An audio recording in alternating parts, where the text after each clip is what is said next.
sawa, siku ziliamua kukupumzisha sawa. Kwa sababu uzuri siku akitaka kukuteua hakushauri.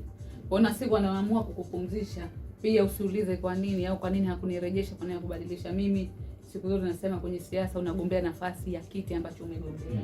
Unagombea nafasi ya uwakilishi, unagombea nafasi ya ubunge. Yale mengine tunasema ni majaliwa, Mungu akijalia fawa. Kwa hiyo mimi huchukua very positive na niko very positive katika hili. Lakini nashukuru kwake kama ameniamini na kuendelea kunitumia kwenye serikali. Hata angaliniweka popote pale.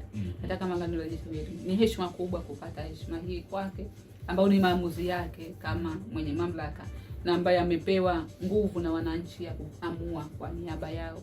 Kwa hiyo hili ni la kwanza. Lakini kwa upande wa schools za private, na umeuliza swali zuri sana. Unajua majengo haya ambayo tunajenga imekuwa ni neema sana kwa upande wa shule binafsi. Na kwenda kwenye majengo direct kwanza. Kwa sababu sasa hivi tendency ambayo ipo, wazazi wengi wanafundisha watoto mpaka darasa la 7. Kifika darasa la 7 wanaleta serikalini.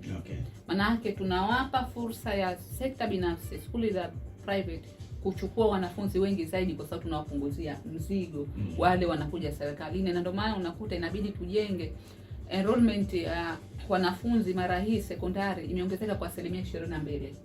Ukilinganisha na mwaka uliopita. Unajua kwa nini? Kwa sababu wanafunzi wengi wa private wanarudi katika shule za serikali. Baada ya kwa serikali imeweka miundo mbinu ya kisasa.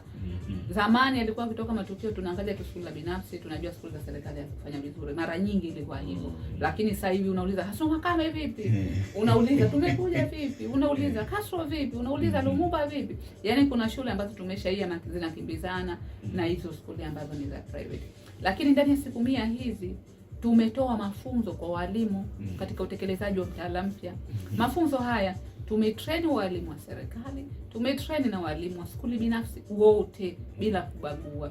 Kwa sababu tunajua sisi ndio wasimamizi wa elimu hapa Zanzibar. Kwa hiyo uweko private, uweko binafsi, ni jukumu letu kuhakikisha kuwa tuna kile kitu ambacho unaenda kukifanyia kazi cha mtaala tunakisimamia na tunakontrol.